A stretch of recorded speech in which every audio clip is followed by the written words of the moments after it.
Hii ni Fumo 255. Usahau kusubscribe, kulike na kucomment YouTube channel yetu ili usipitwe na kila kinachotrend mahala hapa.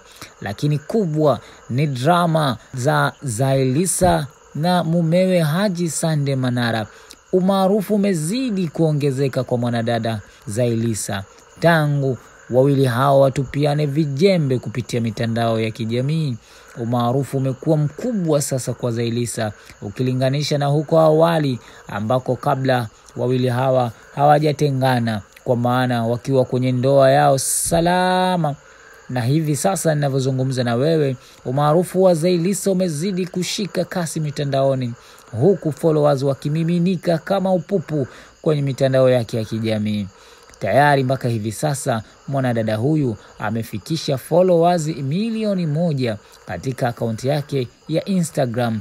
Hii inaonyesha wazi kwamba mwanadada huyu umaarufu wake umezidi kuwa mkubwa. Hii ni skendo ambayo imempa maarufu na yeye akaukubali, kwa maana akasema shukrani sana, asanteni sana kwa kunifuata ama kwa kunifollow mashabiki zangu.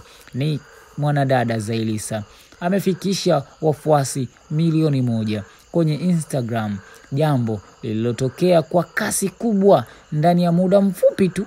Ongezeko hili limetokana na sakata linaloendelea kati yake na aliyekuwa mume wake Haji Sande Manara. Kupitia posti yake ya shukrani kwa mashabiki, Zaiylissa aliandika kwa upendo kabisa, na hapa nanukuu: asanteni sana mashabiki zangu kwa milioni 1 followers. Nguvu yangu kwa sasa naielekeza katika kazi kuhakikisha kwamba ninajijenga kuwa zaidi ninayemtaka. Akamaliza kwa kauli yenye msisitizo, Dear Zaiylissa, the time is now. Hapa ametumia Kiingereza ama Kimakonde, unaweza kusema hivyo.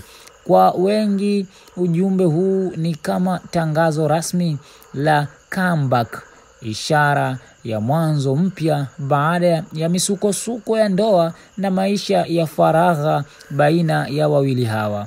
Kwa mujibu wa Zaiylissa, wapo waliomfuata kwa kutaka kufuatilia undani wa kinachoendelea,